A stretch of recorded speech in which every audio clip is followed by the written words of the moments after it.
તો જય માતાજી મિત્રો, સ્વાગત છે આજના નવા વ્લોગ વિડીયોમાં। આજે આપણે બનાવીએ છીએ ગુજરાતી ચવાણું। તો ચાલો જોઈએ તેની રેસીપી। તેની માટે આપણે સૌ પ્રથમ પહેલાં લઈ લઈશું કઢાઈ। કઢાઈની અંદર આપણે નાખી દઈશું તેલ।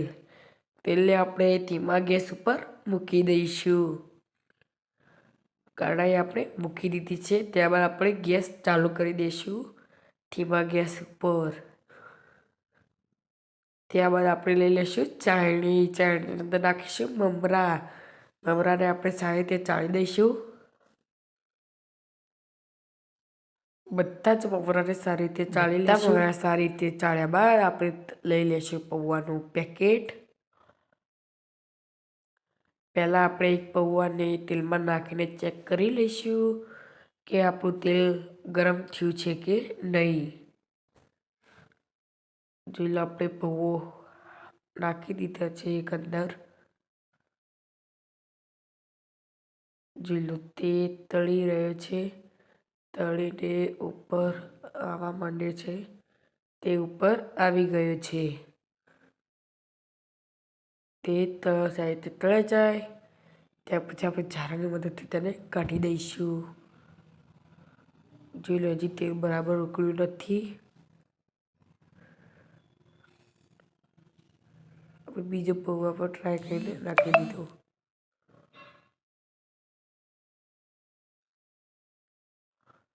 જો આપણે પૌવા નીકાળી દીધા છે।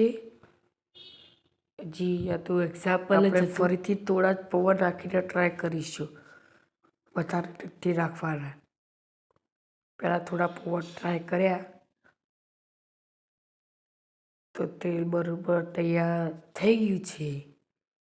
જોઈ લો, ત્યારબાદ આપણે તેની અંદર નાખી દઈશું વધારે પૌવા। જોઈ લો, પૌવા કેવા તરી રહ્યા છે તેલની અંદર। જોઈ લો, તળાઈ તૈયાર થઈ ગયા। આપણે તેને હવે નીકાળી દઈશું। જો પૌવા કાચા પૌવા છે, તેલમાં ગયા, તળી ગયા, તૈયાર થઈ ગયા। જો તળી રહ્યા છે હજી। આપણે ચાની મદદથી નીકાળી દઈશું, નાખી દઈશું થાળમાં। જોઈ લો, આપણા પૌવા તળાઈને તૈયાર થઈ ગયા। તેની અંદર નાખી દઈશું આપણે મરચું પાવડર, તેની અંદર નાખી દઈશું મીઠું।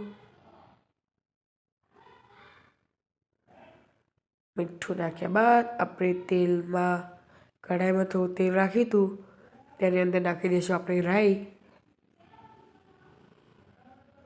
રાઈ ફૂટી રહી છે, ફટ ફટ ફટ ફટ।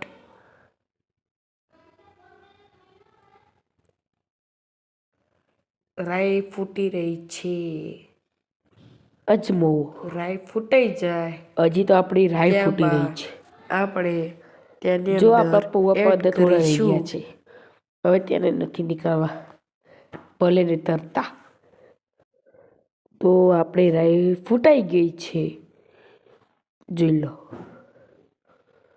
તો આપણે તેની અંદર એડ કરી દીધો અજમો, અંદર વરિયાળી, ત્યાર પછી અંદર મીઠો લીમડો, ત્યાર પછી હિંગ, ત્યાર પછી નાખીશું હળદર। હળદર થોડી વધારે નાખવાની। ત્યાર પછી તેને સારી રીતે મિક્સ કર્યા બાદ તેને આપણે નાખી દઈશું મમરાની અંદર। આપણે હવે મમરાની અંદર નાખી દઈશું આપણા મમરા।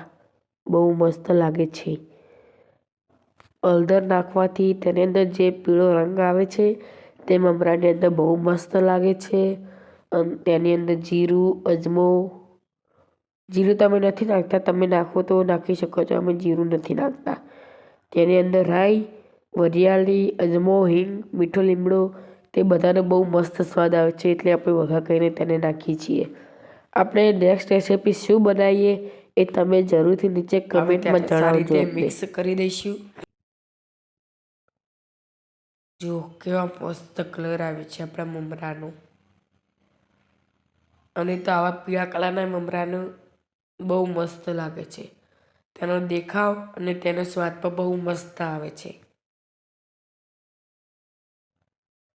જુઓ કેવા મસ્ત લાગી રહ્યા છે.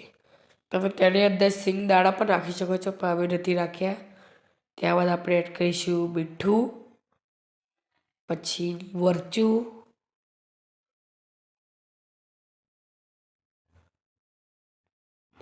મરચું આપણે વધારે નાખ્યું છે. આપણે તેને સારી રીતે મિક્સ કરી દઈશું. Mix mix mix. જુઓ આપણા મમરા બનીને મસ્ત તૈયાર થઈ ગયા છે. ત્યારબાદ આપણે તેની અંદર એડ કરીશું તીખી પતળી સેવ. બહુ મસ્ત લાગે છે. અમે ચવાણું બનાવીએ એટલે આપણે એડ કરીશું એક તીખા મીઠા ચવાણું.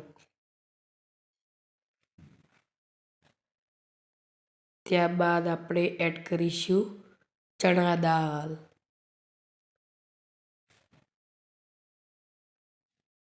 ત્યારબાદ એડ કરીશું આપણે ચનાચૂર, ગરમ મસાલા. તો આપણે તેની અંદર એડ કરીશું થોડી ખાંડ. હાલ નથી કરી, એની પહેલાં આપણે એડ કરીશું આપણે ઘરે બનાવ્યા હતા શક્કરપારા. જો તમે તેની રેસીપીની વિડીયો ના દેખી હોય તો અમારી ચેનલમાં જઈને જોઈ લેજો. ત્યારબાદ આપણે એડ કરીશું તેની અંદર મિક્સરમાં દળેલી ખાંડ. ખાંડ આખી નથી નાખવાની, આખી નાખીશું તો તે ગળશે નહીં. ત્યારબાદ આપણે એડ કરીશું પૌવા. આપણે તળ્યા હતા તે પૌવા. હવે આપણે તેને સારી રીતે મિક્સ કરી દઈશું.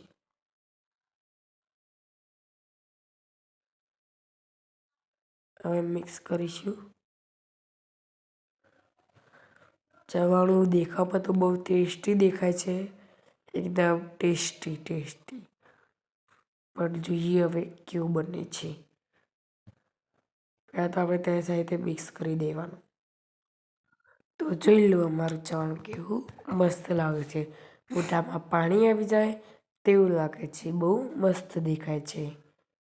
નાઈસ ચવાણું, સ્પેશિયલ ગુજરાતી. તો જોઈ લો મિત્રો, આપણું ચવાણું બની તૈયાર થઈ ગયું છે.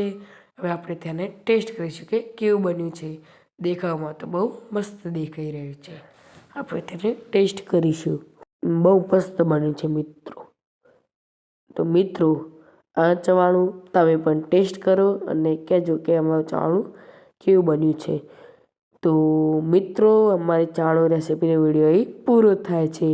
જો અમારી રેસીપીનો વિડીયો તમને ગમ્યો હોય તો અમારી ચેનલ લાઈક કરજો, શેર કરજો અને સબસ્ક્રાઈબ કરજો.